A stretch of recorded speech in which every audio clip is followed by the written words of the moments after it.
ፊት ለፊት ያለው ረመዳን ምናልባት ይሄን የተዘጋ ልብ መክፈቻ እንዲሆን መጨረሻ ህይወታችን ዘመን ውስጥ ልኖር እንችላለን።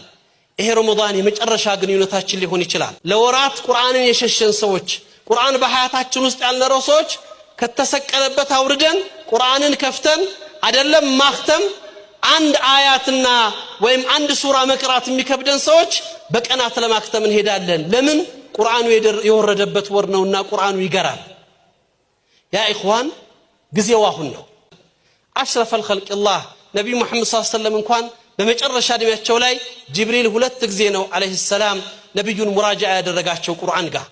የቁርአን ወር ነው። ሁሉ ነገር ይቀራል፣ ቁርአን ብቻውን ይቀራል።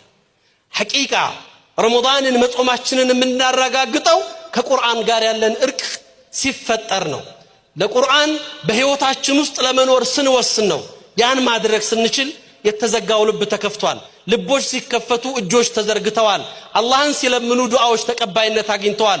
ይሄ ቁርአን ትናንት የነበረውን ኡማ ከፍ እንዳደረገው እኔ እናንተም ከፍ ያደርገናል። አላህ ቁርአንን አስተንትነው ከሚቀሩት ቁርአንን ህይወት አድርገው ከሚኖሩት በቁርአን ከፍታቸውን ከሚያረጋግጡት ሰዎች አድርገን